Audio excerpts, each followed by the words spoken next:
TVN 24 টেলিভিশনের নিয়মিত আয়োজন টিভিএন অ্যানালিসিস অনুষ্ঠান থেকে আপনাদের সবাইকে স্বাগত জানাচ্ছি। আমি রানা আহমেদ।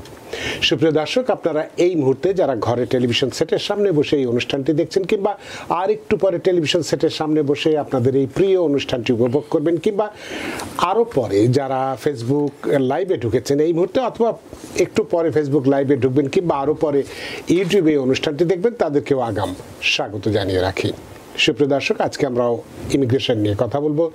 ইমিগ্রেশন একটি বার্নিং ইস্যু খুব সাম্প্রতিককালে তৈরি হয়েছে, সেটি নিয়ে আমরা কথা বলবো, কারণ এটি নিয়ে অনেকের মধ্যে অনেক ভীতির সঞ্চার হয়েছে। তার আগে ইমিগ্রেশনের কিছু গুরুত্বপূর্ণ আপডেট আছে, সেই আপডেটগুলো আমরা দেওয়ার পরেই আমরা যেটি নিয়ে কথা বলবো যে অ্যাসাইলামে নতুন নিষেধাজ্ঞা প্রেসিডেন্ট বাইডেন কর্তৃক একটি নির্বাহী আদেশের বলে এটির আইনগত তাৎপর্য কী আছে সেই বিষয়গুলো নিয়ে আমরা কথা বলবো। সুপ্রিয় দর্শক, এর বাইরেও ইমিগ্রেশন সংক্রান্ত আপনাদের তো নানান প্রশ্ন থাকবেই, থাকাটাই স্বাভাবিক। সেই প্রশ্নগুলো করবার জন্য আমাদের টেলিভিশনের স্ক্রিনে যে টেলিফোন নম্বরটি ভেসে উঠেছে, তারপরেও আমি বলে দিচ্ছি 6463079828 এই নম্বরে ফোন করতে পারেন, কিংবা যাদের ফোন করতে একান্তই অসুবিধা হয় তারা ফেসবুকেও প্রশ্ন রাখতে পারেন, সেগুলো সবগুলোরই উত্তর দেওয়ার চেষ্টা করব। এবং ইত্যকার এই সমস্ত বিষয়ে আলোচনা করবার জন্য আমাদের টেলিভিশনের স্টুডিওতে উপস্থিত হয়েছেন আমাদের সকলের প্রিয়জন, প্রিয় মুখ, প্রিয় মানুষ, প্রিয় অ্যাটর্নি জনাব আহসান হাবিব। জনাব আহসান হাবিব, আপনাকে স্বাগত। ধন্যবাদ আপনাকে এবং শুভেচ্ছা জানাচ্ছি টিভিএন 24 দর্শকদেরকে। আপনাকেও অসংখ্য ধন্যবাদ যে সারাদিনের ব্যস্ততা উপেক্ষা করে আমাদের স্টুডিওতে উপস্থিত হয়েছেন এবং আজকের গুরুত্বপূর্ণ বেশ কিছু বিষয় নিয়ে কথা বলবেন। আমরা যে বার্নিং ইস্যুটি, অ্যাসাইলামের নতুন নিষেধাজ্ঞা এবং আইনি তাৎপর্য এটি নিয়ে আমরা কথা বলবো। তবে তার আগে আপনার কাছে একটু ইমিগ্রেশনের যে মানে আপডেট কি আছে বা গুরুত্বপূর্ণ কোনো আপডেট আছে কি না আদৌ, সেই বিষয়টি নিয়ে আপনার কাছ থেকে একটু শুনতে চাই প্রথমেই। জি, আসলে গতকালকে প্রেসিডেন্ট বাইডেন, আপনারা জানেন যে নতুন একটি এক্সিকিউটিভ অর্ডার, যেটাকে বলা হচ্ছে সিকিউরিং দ্য বর্ডার নামে একটা নতুন এক্সিকিউটিভ অর্ডার পাশ করেছেন। এটা নিয়ে মোটামুটি সব জায়গায় একটা ব্যাপক কন্ট্রোভার্সি, বিতর্ক, আলোচনা সমালোচনা তৈরি হয়েছে। বিশেষ করে আমাদের কমিউনিটিতে আমার মনে হয় যে এটা ভীতির সঞ্চার হয়েছে। যেমন আজকে আমরা অনেকগুলো কল পেয়েছি যে অ্যাসাইলাম কি শেষ, এই প্রসেসটা কি শেষ হয়ে যাচ্ছে কিনা, এটা নিয়ে তো আমরা কথা বলবো। তাই ইমিগ্রেশনের কোনো আপডেট আপনার কাছে আছে কিনা, তারপর আমরা এটা আসি। এছাড়া আপনারা জানেন যে ভিসা বুলেটিন যেটা জুন 24 এটা পাবলিশ হয়েছে এবং এখানে সিগনিফিকেন্ট কোনো পরিবর্তন তেমন হয়নি। তবে আজকে আমার কাছে মূলত এই অ্যাসাইলামের যে আপডেটটা এটাই হচ্ছে মূল। তাহলে আমরা আসি এখানে যে সুপ্রিয় দর্শক, যে গতকালকে প্রেসিডেন্ট বাইডেন একটি নির্বাহী আদেশে স্বাক্ষর করেছেন। যেহেতু বাইপার্টিসান, যেটাকে আমরা বলি দ্বিপক্ষীয় বা দুটো দলের মধ্যে দিয়ে একটি সমঝোতার মধ্যে দিয়ে যে আইনটি পাশ হওয়ার সম্ভাবনা ছিল সেটি হয়তো হয়নি, সে কারণে প্রেসিডেন্ট বাইডেন নির্বাহী আদেশে স্বাক্ষর করেছেন, যেটি আমাদের আজকের আলোচক বলেছেন যে এই আমাদের অনুপ্রবেশটা, অবৈধ অনুপ্রবেশ ঠেকানোর জন্যে বা এখানে ইমিগ্রেশনে আর একটু হয়তো গুণগত মানটা যাচাই করার জন্যে এই ধরনের আদেশ হয়তো জারি করেছেন। তো সেখানে যে অ্যাসাইলামে যে নতুন নিষেধাজ্ঞা এসেছে তার আইনি তাৎপর্য তো এটা কি আছে সেটা নিয়ে আমরা কথা বলবো। এবং প্রথমেই জনাব আহসান হাবিব, আপনার কাছে অনেকগুলো প্রশ্ন আমার কাছে থাকবে এই বিষয়টি নিয়ে। যেমন এই নতুন নিয়মটা কবে থেকে কার্যকর হয়েছে, কতদিন থাকবে, এই আইনগত তাৎপর্য কি, এটা তো বললামই। যারা বর্ডার দিয়ে আসছেন তাদের করণীয়টা কি হবে, এই নিয়মের কোনো ব্যতিক্রম আছে কিনা, প্রেসিডেন্ট বাইডেনের এই নির্বাহী আদেশ আদালতে চ্যালেঞ্জের মুখে পড়বে কিনা, কারণ আমরা অতীতেও দেখেছি এই ধরনের নানান নির্বাহী আদেশ দেখা যাচ্ছে যে রিপাবলিকান সমর্থিত যে সমস্ত স্টেটগুলো আছে সেই সমস্ত জায়গায় আদালতে মামলা করা হয় এবং চ্যালেঞ্জ করা হয় এবং অনেকগুলি মুখ থুবড়ে পড়ে। এবং এক্ষেত্রে আরেকটি গুরুত্বপূর্ণ প্রশ্ন আপনার কাছে থাকবে যে শুধুমাত্র মেক্সিকান বর্ডার দিয়ে যারা আসছে সেটাই ঠেকানো নয়, অনেক অভিবাসী কানাডা বর্ডার দিয়েও আসছে। তাহলে তাদের ক্ষেত্রে এটার কি প্রযোজ্য হবে কিনা এই আইনটি বা এই নির্বাহী আদেশটি, সেটি নিয়ে বিস্তারিত আপনি আলোচনা করেন, যাতে করে যে ভীতিটা আপনিও বললেন যে অনেক ধরনের ভীতি সৃষ্টি হয়েছে বা বার্নিং ইস্যু বলে অনেকেই মনে করছে, এটা যাতে আর না থাকে। জনাব আহসান হাবিব। জি, প্রথমে বলিনি যে আপনারা জানেন যে অ্যাসাইলাম হচ্ছে দুই ধরনের, একটা হচ্ছে অ্যাফার্মেটিভ অ্যাসাইলাম আর একটা হচ্ছে ডিফেন্সিভ অ্যাসাইলাম। তো যারা এখানে বৈধভাবে ভিসা নিয়ে আসেন, যেমন ট্রাভেল ভিসা বা স্টুডেন্ট ভিসা বা বিভিন্ন ক্যাটাগরির জার্নালিস্টদের ভিসা বা অনেক সময় মেরিন ভিসা, বিভিন্ন ধরনের ভিসা নিয়ে এখানে বৈধভাবে যারা আসেন তাদের জন্য কিন্তু এই নিয়মটা প্রযোজ্য নয়। এই নিয়মটা হচ্ছে শুধুমাত্র যারা মেক্সিকো বর্ডার দিয়ে, যাকে বলা হয় southern border, US Mexico border দিয়ে যারা আসবে এবং যারা ডেজিগনেটেড পোর্ট অফ এন্ট্রি দিয়ে আসবে না। ফর এক্সাম্পল এখানে অনেকগুলো পোর্ট অফ এন্ট্রি আছে ইউএস এবং মেক্সিকোর মধ্যে। এই পোর্ট অফ এন্ট্রি বাদে যেসব জায়গাগুলো আছে, যেমন ধরেন অনেকেই নদী, পাহাড়, নদী, সাগর পাড়ি দিয়ে যারা আসে, মানে যেগুলো ডেজিগনেটেড এরিয়া না, এইসব এরিয়া দিয়ে যারা আসবে তারাই কিন্তু এই রুলের আন্ডারে পড়বে। আচ্ছা, দ্যাট মিনস যারা বৈধভাবে এখানে আসতেছে, যারা ভ্যালিড ভিসা নিয়ে আসতেছে, তারা কিন্তু প্রযোজ্য হবে না। এবং যারা CBP 1 অ্যাপ দিয়ে, তারা পোর্ট অফ এন্ট্রি দিয়ে যারা আসবে ডেজিগনেট এরিয়া দিয়ে, তারা এটা আওতায় পড়বে না। এবং অ্যাট দ্য সেম টাইম আপনি যেটা বলেন যে কানাডা বর্ডার দিয়ে যারা আসবে তারাও কিন্তু এই নতুন এক্সিকিউটিভ অর্ডার আন্ডারে পড়বে না। আচ্ছা, তো এই যে আপনি যে কথাগুলো বললেন যে এবং এটা যে অ্যাফার্মেটিভ অ্যাসাইলামের উদাহরণ টানতে গিয়ে যে বললেন যে যারা বৈধ উপায়ে আসবে, তো অনেকেই তো বৈধ উপায়ে এখানে আসেন, আবার তো অবৈধ হয়ে যান। সে ফর এক্সাম্পল হিসেবে আমরা একজন স্টুডেন্ট ভিসা নিয়ে যিনি আসেন, অথবা একজন আপনার ভিজিট ভিসা নিয়ে আসেন, নির্ধারিত সময় পার হয়ে যাওয়ার পরে আর উনি যান না, সেক্ষেত্রে তো উনিও তো অবৈধ হয়ে যান। তার ক্ষেত্রে তাহলে এই আইনটি কতটুকু প্রযোজ্য হতে পারে? ফরচুনেটলি তাদের ক্ষেত্রে এটা অ্যাপ্লিকেবল হবে না, কারণ যেহেতু তাদের এন্ট্রিটা লিগাল এবং তারা আসার সময় একটা ভ্যালিড ভিসা নিয়ে এখানে এসেছে। আসার পরে হয়তো তারা স্ট্যাটাস মেনটেন করতে পারেনি বা ওভারস্টে করেছে, কিন্তু তাদের ক্ষেত্রে কিন্তু এটা প্রযোজ্য হবে না।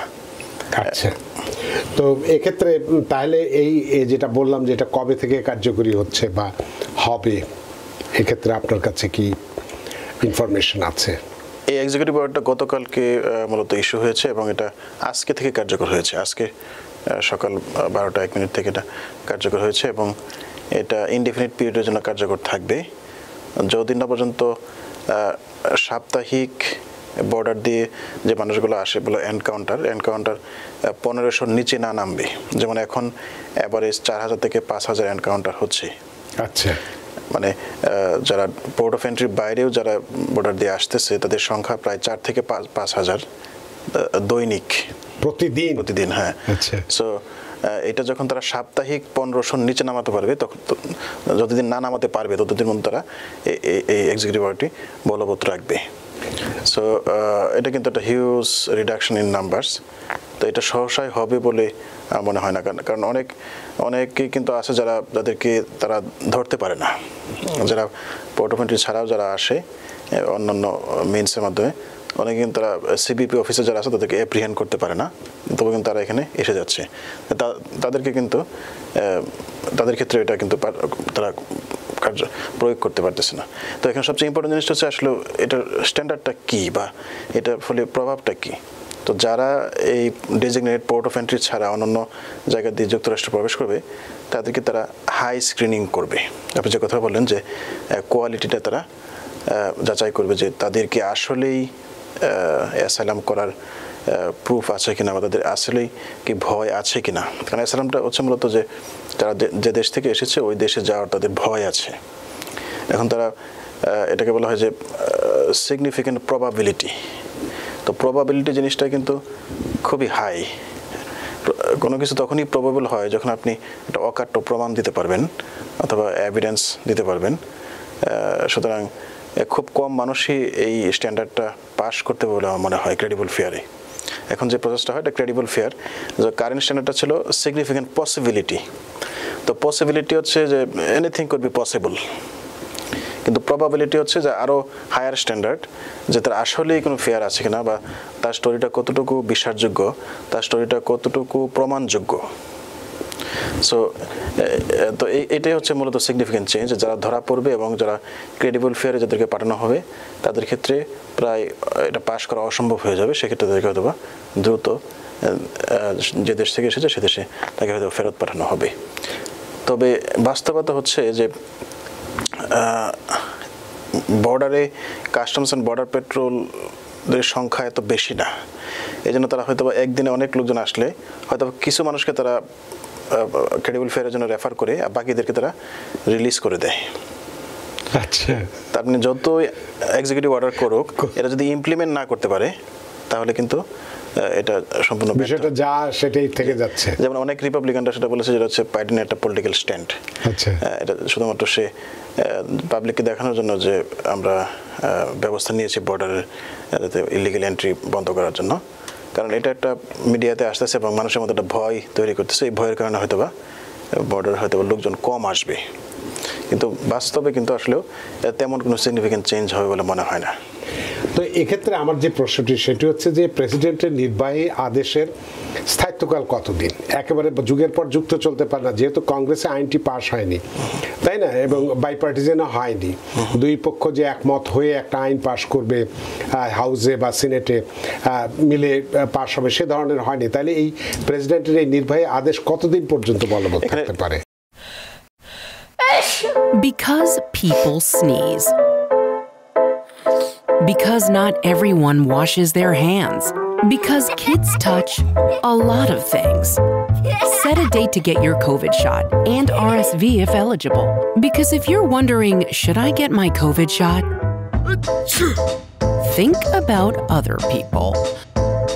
Learn more at nj.gov/health/vaccines. এই এক্সিকিউটিভ অর্ডারের যে নম্বরটা বলা হচ্ছে, যতদিনের মধ্যে তাদের সাপ্তাহিক এনকাউন্টারের সংখ্যা 2500 বেশি 2500 নিচে না নামবে, তোদের মধ্যে তারা এটা কন্টিনিউ করবে। এটা হচ্ছে তাদের একটা নিউমেরিক লিমিট তারা দিয়ে দিয়েছে।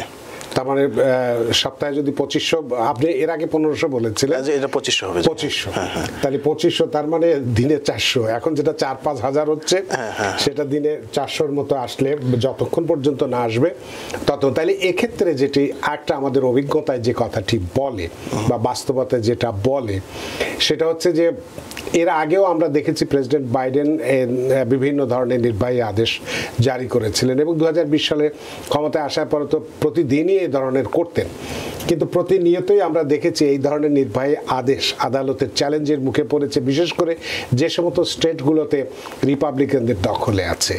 এটার ক্ষেত্রে কি হতে পারে আপনার কাছে কি বিশেষ করে আমেরিকান সিভিল লিবার্টিস ইউনিয়ন বা ACLU তারা অলরেডি এটা বলেছেন যে আমরা এটা কোর্টে চ্যালেঞ্জ করব। কারণ অ্যাসাইলামে দেখা যায় অনেক মানুষ যারা আসলেই তারা বিভিন্ন যুদ্ধ বিধ্বস্ত দেশ থেকে আসেন, বা এখানে সিভিল ওয়ার বা বিভিন্ন ধরনের গ্যাং ভায়োলেন্স, বিভিন্ন ধরনের দারিদ্রতা, এসব বিভিন্ন কারণে তারা এখানে আসেন। আসার কারণেই তাদেরকে যদি ঢুকতে না দেওয়া হয় তো এই মানুষগুলো কিন্তু নিশ্চিত মৃত্যুর দিকে যাবে।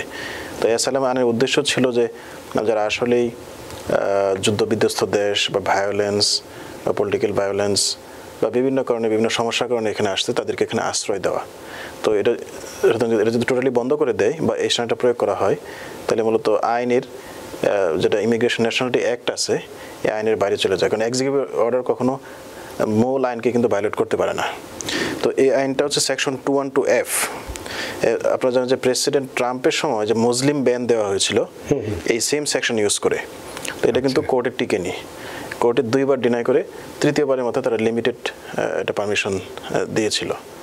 তো আমার মনে হয় যে এইবারও হয়তো এটা কোর্টে নাও টেকতে পারে, তবে হয়তো বা কোর্ট এটা স্টে অর্ডার দিয়ে দিতে পারে। এটা ভেরি সুন হয়তো এটা চ্যালেঞ্জ হয়ে যাবে। আমেরিকান সিভিল লিবার্টিস ইউনিয়ন এবং বিভিন্ন সাউদার্ন প্রপার্টি ল সেন্টার, ACLU, এছাড়া আমেরিকান ইমিগ্রেশন ল অ্যাসোসিয়েশন, তারা সবাই হয়তো আইনটাকে এক্সিকিউটিভ অর্ডারটাকে চ্যালেঞ্জ করবে। কারণ প্রেসিডেন্ট ট্রাম্পের মুসলিম ব্যান কিন্তু টিকেনি, সুতরাং দুইটা আইন একই সেকশনের আন্ডারে ইস্যু করা হয়েছে, দুটো এক্সিকিউটিভ অর্ডার।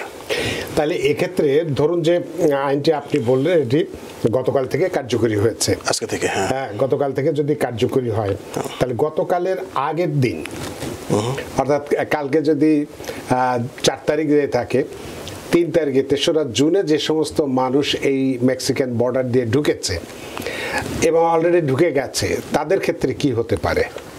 তারা এই আইনের আওতায় পড়বে না, তাদেরকে তো হাই স্ট্যান্ডার্ডে স্ক্রিনিং করবে না, তাদেরকে হয়তো খুব ইজিলি রিলিজ করে দেবে।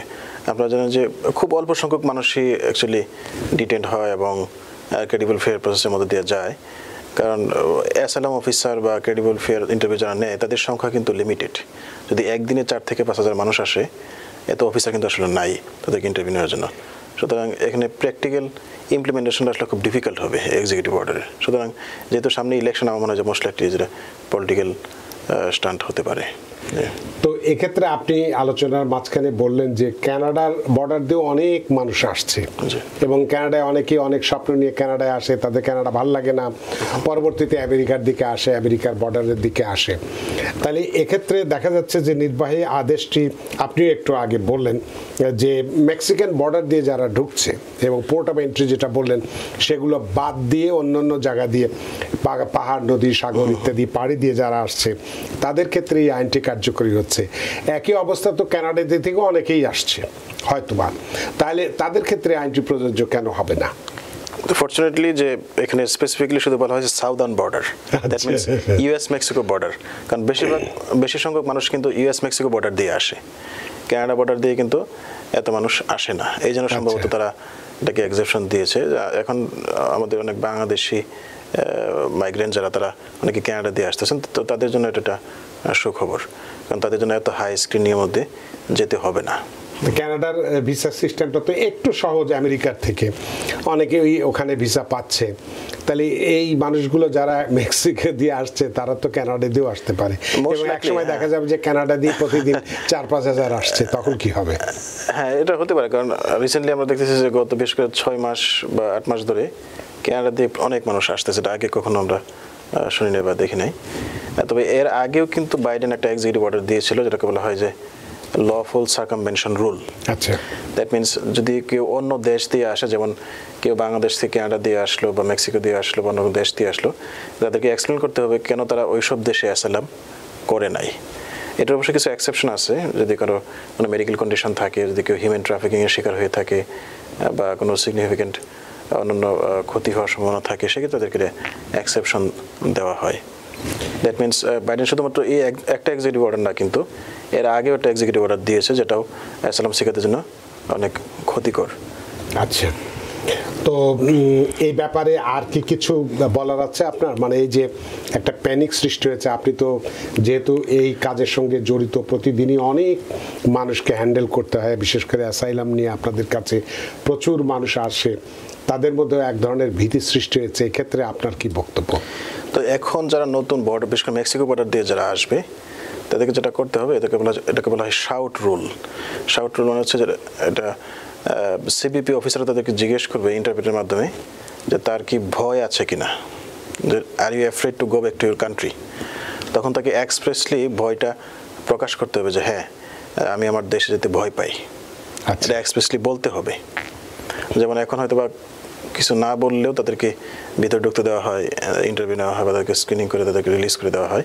কিন্তু এখন নতুন রুলের আন্ডারে তাদেরকে অবশ্যই এক্সপ্রেসলি তাদেরকে বলতে হবে যে আমার দেশে যাওয়ার ভয় আছে, এবং সুনির্দিষ্ট কারণ দেখাতে হবে যে আমার এই কারণে আমার ভয় আছে, এবং এই ভয়টা খুবই প্রবেবল হতে হবে। সে কারণটা প্রমাণ করবে কিভাবে? আমি মুখে বললাম যে আমার ভয় আছে, আমাকে গেলেই মেরে ফেলবে বা আমাকে এটা করবে, ওইটা করবে, সেটা করবে, এই বিশ্বাসটা আমি কিভাবে করাবো? সেক্ষেত্রে এভিডেন্সগুলো কিভাবে আমি? হ্যাঁ, তো এখানে এটা খুব চ্যালেঞ্জিং। তো তার মানে এখন যারা আসবে খুব প্রিপেয়ার্ড হয়ে আসতে হবে তাদেরকে। যেমন তাদেরকে মেডিকেল রেকর্ড নিয়ে আসতে হবে। যদি কেউ বলে যে আমাকে আমার দেশে আমার রাজনৈতিক মতামত বা আমার ধর্ম বা আমার বিশ্বাস বা আমার কোনো অন্য কোনো কারণে আমাকে ক্ষতির সম্মুখীন হতে হয়েছে এবং আমাকে আক্রমণ করা হয়েছে, এই যে আমার মেডিকেল রেকর্ড, আচ্ছা, বা আমি একটা দলের সদস্য ছিলাম, এই যে আমার পার্টির লেটার বা আমার মেম্বারশিপ কার্ড, বা এই যে আমার সাক্ষীর একটা হলফনামা, বা এটা আমার স্টোরি। হ্যাঁ, তার মানে যে জিনিসটা সে কোর্টে প্রেজেন্ট করতো 1 থেকে 2, 3, 4 বছর 5 বছর পরে, এটা হয়তো তাকে এখন বর্ডারেই উপস্থাপন করা লাগতে পারে। মানে এখন স্ক্রিনিং লেভেলটা একটু হাই হয়ে গেছে এটা। আচ্ছা, তো তার মানে অলরেডি আমরা আজকে যেটুকুন খবর দেখেছি, যে যেটি আপনিও বললেন যে প্রেসিডেন্ট ট্রাম্প ক্ষমতায় আসার পরেই মুসলিম দেশগুলোকে 7টা মুসলিম দেশকে ব্যান করেছিলেন, এবং আজকেও তার কথার মধ্যে এই ধরনের একটা সুর আমরা দেখেছি, যেটা আপনি বললেন যে খুব খারাপ লোকগুলোকে নিয়ে আসা হচ্ছে এখানে, মস্তিষ্ক বিকৃত মানুষগুলোকে, কারাগার থেকে যারা অপরাধী অপরাধী তারা এখানে ঢুকে পড়ছে ইত্যাদি ইত্যাদি ইত্যাদি এই ধরনের কথা বলছে। আসলে তো তা নয়, বিভিন্ন দেশে তো নানান রকম ঝঞ্ঝাট থাকেই, সেই ক্ষেত্রে মানুষ নিজেকে আত্মরক্ষার জন্য বা জীবনে বেঁচে থাকবার জন্য তারা আসছে। তাহলে সেক্ষেত্রে যে শুধুমাত্র খারাপ লোকে আসছে তা তো নয়, ভালো মানুষের জন্য তো আসছে। জি, আজকে আপনি যদি খেয়াল করেন বেশ কিছু খুব রিমার্কেবল কিছু জার্নাল বা পত্রিকায় কিন্তু একটা ব্যাপার আছে যে ইমিগ্রেশন এখন একটা পলিটিক্যাল ইস্যু। কারণ জেনারেল যারা ভোটার বা যারা সিটিজেন তারা হয়তো বা এই মাইগ্রেন্টদের যে ইনফ্লাক্স, যে প্রচুর মাইগ্রেন্টরা এখানে আসছে তারা পছন্দ করতেছেন এটা। এই জন্য দুই দলই চাচ্ছে যে আমরা মাইগ্রেন্ট পছন্দ করি না, এটা দেখানোর জন্য। জেনারেলি ডেমোক্রেটরা আগে একটু প্রো মাইগ্রেন্ট ছিল, তো তারাও কিন্তু এখন মনে হয় যে ভোটারদের মন জয় করার জন্য তারা একটা অ্যান্টি ইমিগ্রেন্ট স্ট্যান্ড নিয়েছে। কিন্তু এটাও আপনার এই কথার সাথে আমি একমত হতে পারছি না। যদি আমরা পরিসংখ্যান দেখি, মানুষ জানে যে ডেমোক্রেটরা প্রো ইমিগ্রেন্ট আর রিপাবলিকানরা অ্যান্টি ইমিগ্রেন্ট, তাই না, একটু ইমিগ্রেন্ট বিরোধী। কিন্তু আমরা যদি পরিসংখ্যান দেখি যে প্রেসিডেন্ট ওবামার সময় সবচেয়ে বেশি মানুষ ডিপোর্টেশন হয়েছিল, তো ওবামা তো ডেমোক্রেট ছিল। জি, এটা সুতরাং ওই সময় বিশেষ করে আপনার ডিপার্টমেন্ট অফ জাস্টিস বা আইস তারা খুব অ্যাক্টিভ ছিল। হ্যাঁ, সুতরাং আমার মনে হয় না যে কোনো সিগনিফিকেন্ট চেঞ্জ হবে। এটা হয়তো সামনে ইলেকশনের কারণেই এটা একটা স্টান্টবাজি বলা যেতে পারে। হচ্ছে মানে সব দেশের একটা ক্যাপাসিটি থাকে, যেমন অতিরিক্ত মাইগ্রেন্ট যদি এখানে আসে এটা কিন্তু সবার জন্য এটা বিব্রতকর পরিস্থিতি। হ্যাঁ, এদেরকে হাউজিং, শেল্টার, এদেরকে জব, সিকিউরিটি সব কিছু কিন্তু একটা হুমকির মুখে পড়বে। সুতরাং এটার প্র্যাকটিক্যাল নেসেসিটিও আছে আমার মনে হয় টু সাম এক্সটেন্ট।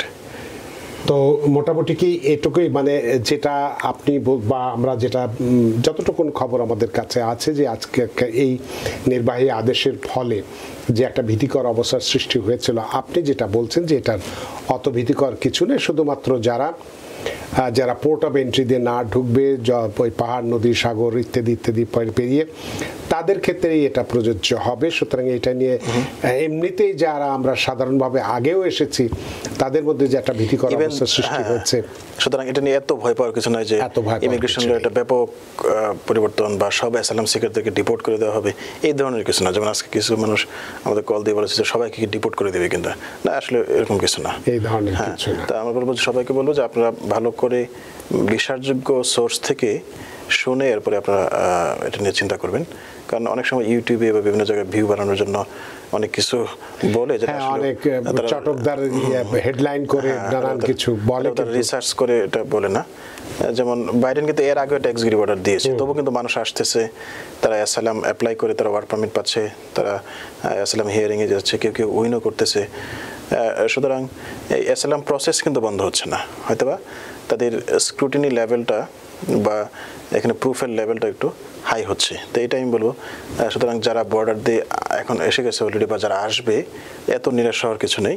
আপনারা হয়তো এখন থেকে আপনাদের যে প্রমাণটা আছে বা যে প্রুফটা আছে সেটাকে একটু স্ট্রংলি কোর্টের সামনে প্রেজেন্ট করতে হবে। বাট আপনারা সেম টাইম আপনি অ্যাসাইলাম অ্যাপ্লাই করতে পারবেন, আপনি ওয়ার্ক পারমিট পাবেন, আপনি সবই করতে পারবেন।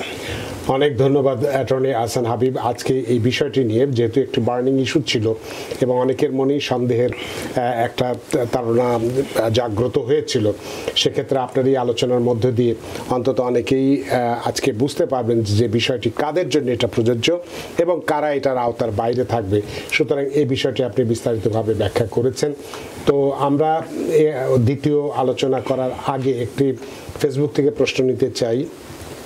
এইচ এ খানম তিনি একটি প্রশ্ন রেখেছেন। তিনি বলছেন যে আমার এপ্রিলে কোর্ট থেকে অ্যাজাইলাম অ্যাপ্রুভড হয়েছে, আমি এখনো গ্রিন কার্ডের জন্য অ্যাপ্লাই করিনি, আমার কি সোশ্যাল সিকিউরিটি অফিসকে কিছু জানাতে হবে গ্রিন কার্ড অ্যাপ্লাইয়ের আগে? এই ব্যাপারে আপনার কি মতামত? জি, ধন্যবাদ আপনার প্রশ্নের জন্য। জি, অ্যাসাইলাম গ্রান্ট হওয়ার পরে সবচেয়ে গুরুত্বপূর্ণ কাজ হচ্ছে আপনার ইউএসসিএসকে কল দিয়ে আপনার I-94 নামে একটা ডকুমেন্ট আছে। I-94 মানে হচ্ছে যে আপনাকে এখানে অ্যাসাইলি হিসাবে এন্ট্রি দেওয়া হয়। তো ইউএসসিএসে কল দিয়ে তাদেরকে বলা যে আমার অ্যাসাইলাম গ্রান্ট হয়েছে, তখন আপনাকে লোকাল ফিল্ড অফিসে হয়তো অ্যাপয়েন্টমেন্ট দেবে, অথবা এখন তারা অ্যাপয়েন্টমেন্টও দেয় না, আপনার বাসায় তারা I-94টা মেইল করে দিবে। তা I-94টা হচ্ছে প্রুফ যে আপনি এখানে অ্যাসাইলাম মানে আপনি অ্যাসাইলি হিসেবে এখানে আছেন এবং I-94 পাওয়ার পরে কোনো ওয়ার্ক পারমিটেরও দরকার হয় না।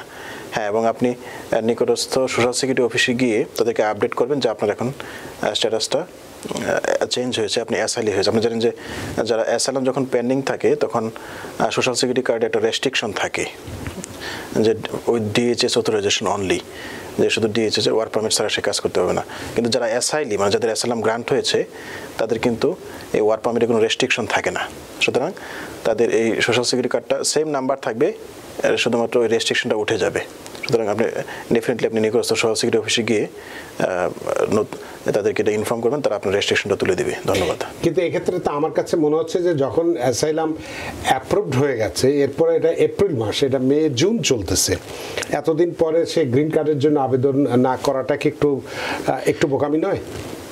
হ্যাঁ, নতুন রেগুলেশন অনুযায়ী উনি অ্যাসাইলাম ফাইল করার মানে অ্যাসাইলাম অ্যাপ্রুভড হওয়ার পরে গ্রিন কার্ড আবেদন করতে পারেন। সাথে সাথেই তো করা যায়। 2 মাস এটা খুব বেশি সময় আমি বলবো না, উনি চাইলে এখনো এটা করতে পারে। বা জেনারেলি নিয়মটা আগের নিয়ম ছিল যে 1 বছর পরে করা, কিন্তু এখন নতুন করে বলছে 1 বছর রেজিস্ট্রেশনটা নাই। আমার মনে হয় যে দ্য সুনার দ্য বেটার, কারণ যেহেতু রেজিস্ট্রেশনটা নাই, তবে কিছু ফর্মালিটি আছে, যেমন একটা মেডিকেল এক্সাম করতে হয়, মেডিকেল চেক আপ করতে হয়, তো ওইটার জন্য কিছু সময় লাগে, কিছু প্রিপারেশন আছে, গভর্নমেন্টের ফি আছে, হয়তো উনি সময় নিচ্ছেন। ওকে, না এই কারণে প্রশ্নটি আমি করছি যে এই যে খানম যেভাবে আমার কাছে মনে হচ্ছে একটু হেলা করছেন, কারণ একটা অ্যাসাইলাম কেস অ্যাপ্রুভ হতে অনেক দিন সময় যায়, বছরের পর বছর অপেক্ষা করতে হয়। সেই অপেক্ষা পার হয়ে যখন কেসটি অ্যাপ্রুভ হয়ে গেল, এবং আপনি যেটা বললেন যে এখন আর এই নিয়মটিও নাই যে অ্যাসাইলাম কেস অ্যাপ্রুভ হওয়ার পরে কমপক্ষে 1 বছর অপেক্ষা করতে হবে এবং তারপরে গ্রিন কার্ডের জন্য আবেদন করতে হবে, সেই আইনটি আর এখন নেই। এখন কেস অ্যাপ্রুভ হয়ে যাওয়ার পরপরই করা যেতে পারে, শুধুমাত্র মেডিকেল টেস্ট বা যেগুলো ফর্মালিটিজ আছে, তো সেটা তো করতে খুব একটা বেশি সময় লাগে না। তো এই কারণেই আমি এই প্রশ্নটি করেছিলাম যে একটা অ্যাসাইলাম কেস যেহেতু দীর্ঘদিন ধরে সময় অপেক্ষার পরে, এবং এটা যে কত বড় কষ্টের বিষয়টা আপনারা জানেন এবং আমরাও জানি, সেক্ষেত্রে এই ধরনের বোধহয় হেলাটা করা ঠিক হয়নি, সেটাই আমি বলছিলাম। হ্যাঁ, আপনি যথার্থ বলেছেন, কারণ গ্রিন কার্ড অ্যাপ্লিকেশনটা কিন্তু অনেক বছর পেন্ডিং থাকে, প্রায় 1.5 থেকে 2 বছর পেন্ডিং হওয়ার পরে কিন্তু আর ডিসিশন নেয়। সুতরাং আমাদের দ্রুত অ্যাপ্লাই করাটা আসলে বুদ্ধিমানের কাজ। জি, অনেক ধন্যবাদ এইচ এ খানম আপনার এই প্রশ্নের জন্য। আশা করি আপনার প্রশ্নের উত্তর পেয়েছেন, এবং আপনি কেন 2 মাস অপেক্ষা করছেন এটা গ্রিন কার্ডের জন্য আবেদন না করে, সেটাও আমরা ব্যাখ্যা করেছি। তো আপনাকে অসংখ্য ধন্যবাদ আপনার প্রশ্নের জন্য। আমরা একটু টেলিফোনে যেতে চাই। সুপ্রিয় দর্শক, কে আছেন টেলিফোনে? দয়া করে নাম পরিচয় বলে আপনার প্রশ্নটি করুন। হ্যালো। Hello, assalamualaikum. ওয়ালাইকুম আসসালাম। My name is Fayez from Sunnyside. I'm calling today asking about my uncle's case. So my mom applied for my uncle back in 2011 for F1 visa. Mm-hmm.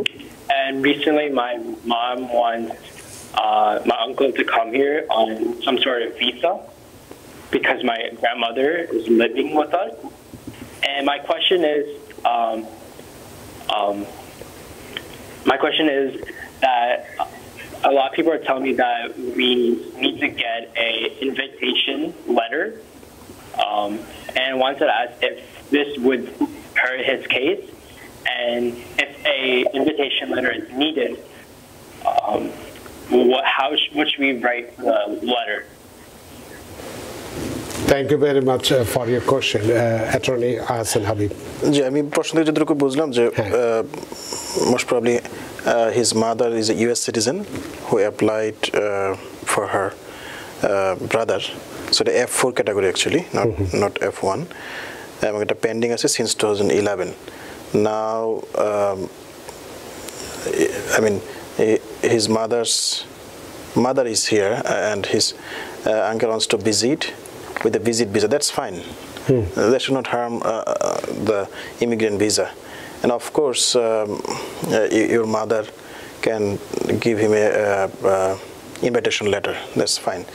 Just to state that to USCIS, his name, his date of birth, his address, is my biological brother, and this is our mother who has been here for a while, and he wants to visit him. I would like him to come here, for maybe stay with us for this summer, something like that. It should not be a problem. Yeah. Thank you very much. Thank you for your question. সুপ্রিয় দর্শক কে আছেন টেলিফোনে, দয়া করে নাম পরিচয় বলে আপনার প্রশ্নটি করুন। হ্যালো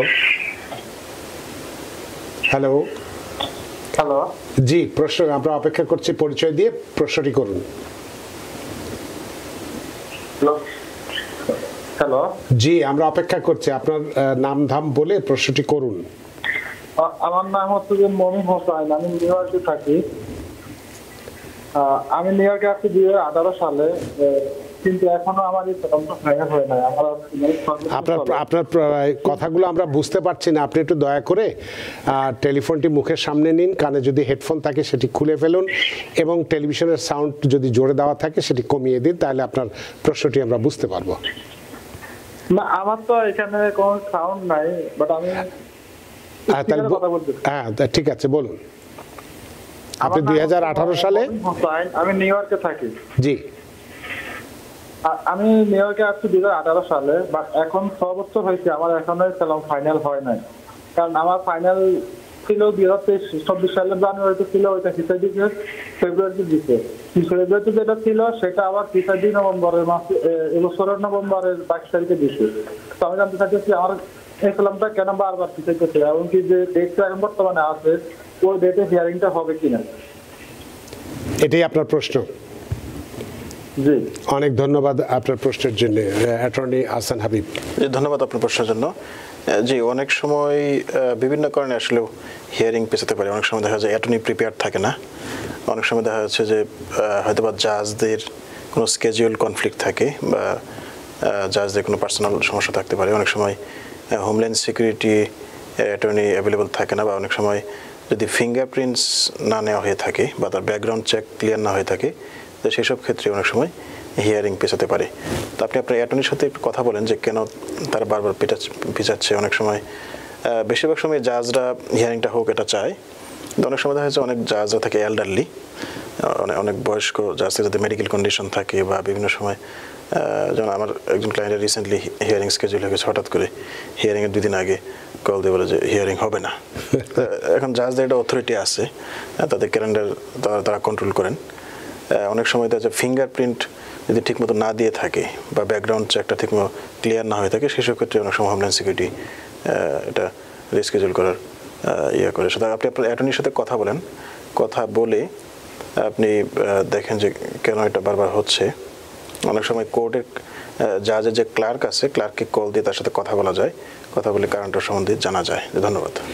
অনেক ধন্যবাদ প্রিয় দর্শক, আশা করি আপনার প্রশ্নের উত্তর পেয়েছেন। এসে শিমলা, আপনি একটি প্রশ্ন রেখেছেন আমাদের ফেসবুকে, প্রশ্নের উত্তর দেব, তবে একটি বিরতির পরে আপনার প্রশ্নের উত্তর দেব।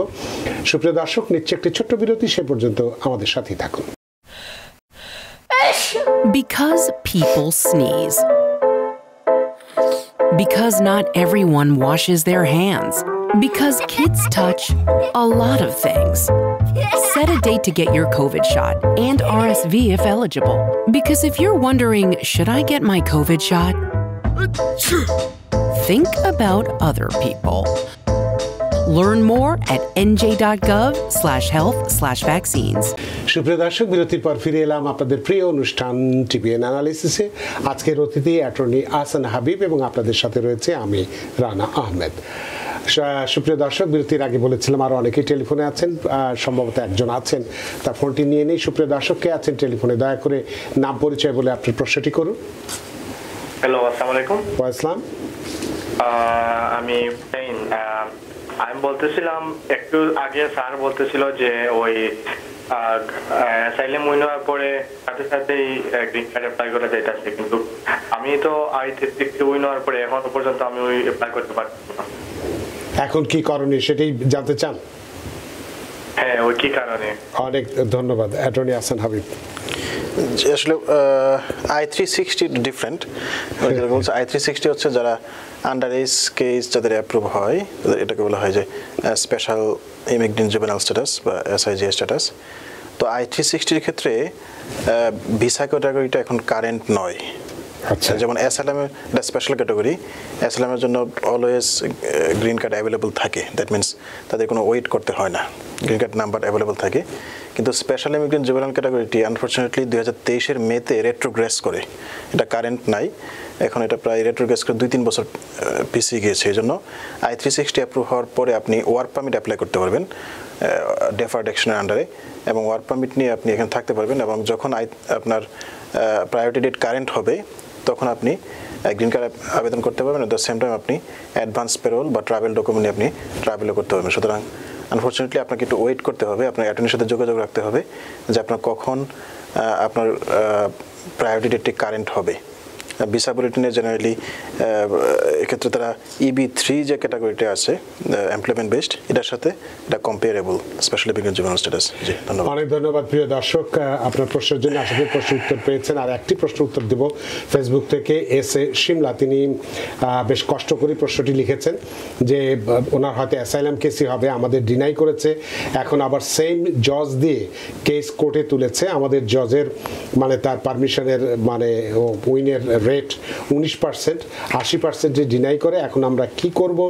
উনি আরেকটু জানতে চেয়েছেন যে জজ কি পাল্টাতে পারবো কিনা। আরেকটা প্রশ্নে তিনি জানতে চেয়েছেন যে 26শে জুন আবার মাস্টার হিয়ারিং দিয়েছে, আমরা ওয়ার্ক পারমিট পাইনি, তার আগে ডিনাই হয়ে গেছে, কি করণীয় এই ব্যাপারে? ধন্যবাদ আপনার প্রশ্নের জন্য।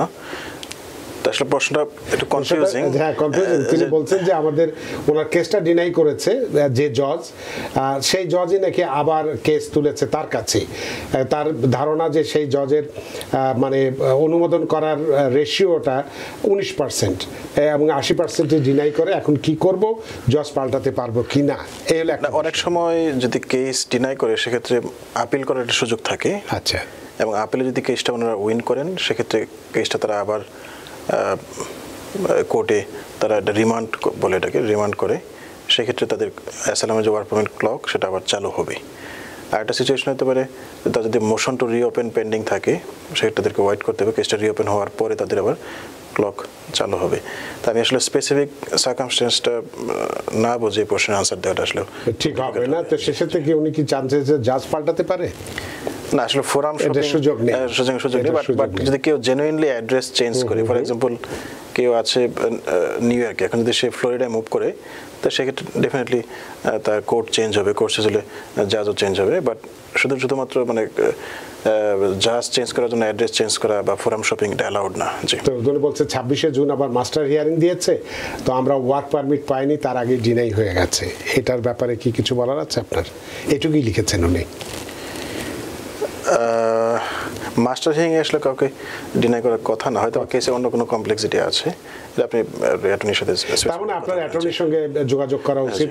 এসি শিমলা, আশা করি আপনার উত্তর পেয়েছেন এবং খুশি হয়েছেন। তো সুপ্রিয় দর্শক, আমাদের হাতে সময় নেই, সময়ের দড়িতে আমরা বাধা, সময়ের সীমানা টপকানো খুবই কঠিন, তাই অনুষ্ঠান শেষ করতে হচ্ছে। অ্যাটর্নি আহসান হাবিব, আপনি অনেক ব্যস্ত মানুষ জানি, সারাদিন ব্যস্ততা সত্ত্বেও আমাদের স্টুডিওতে এসেছেন এবং আজকে একটা বার্নিং ইস্যু নিয়ে এবং খুবই একটি গুরুত্বপূর্ণ বিষয় নিয়ে কথা বলেছেন। সত্যি আমরা ঋদ্ধ, আমরা প্রাণিত। ধন্যবাদ আপনাকে, আবার শুভেচ্ছা টিম ইন্টারভিউ দর্শকদেরকে, শুভরাত্রি।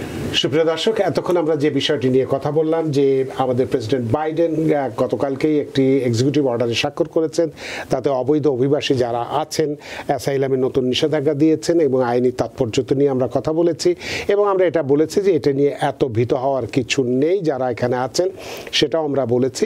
তবে একটু যেহেতু স্ক্রিনিং হবে, ভালো মানুষ যারা আছেন তাদের জন্য চিন্তার কোনো কারণ নেই, বিষয়টি এভাবেই হয়তো আমরা ব্যাখ্যা করতে পারি। সুপ্রিয় দর্শক, আশা করি আজকের অনুষ্ঠানের আলোচনা আপনাদের যথেষ্ট ভালো লেগেছে। যে যেখানেই থাকুন, ভালো থাকুন, সুস্থ থাকুন, নিরাপদে থাকুন TVN 24 টেলিভিশনের সাথেই। শুভরাত্রি। TVN 24 টেলিভিশন দেখতে আজই কল করুন 7187776556। লগ ইন করুন www.totalcablebd.com। নিউ ইয়র্ক থেকে সম্প্রচারিত TVN 24 টেলিভিশন বিশ্বজুড়ে বাঙালির কণ্ঠস্বর।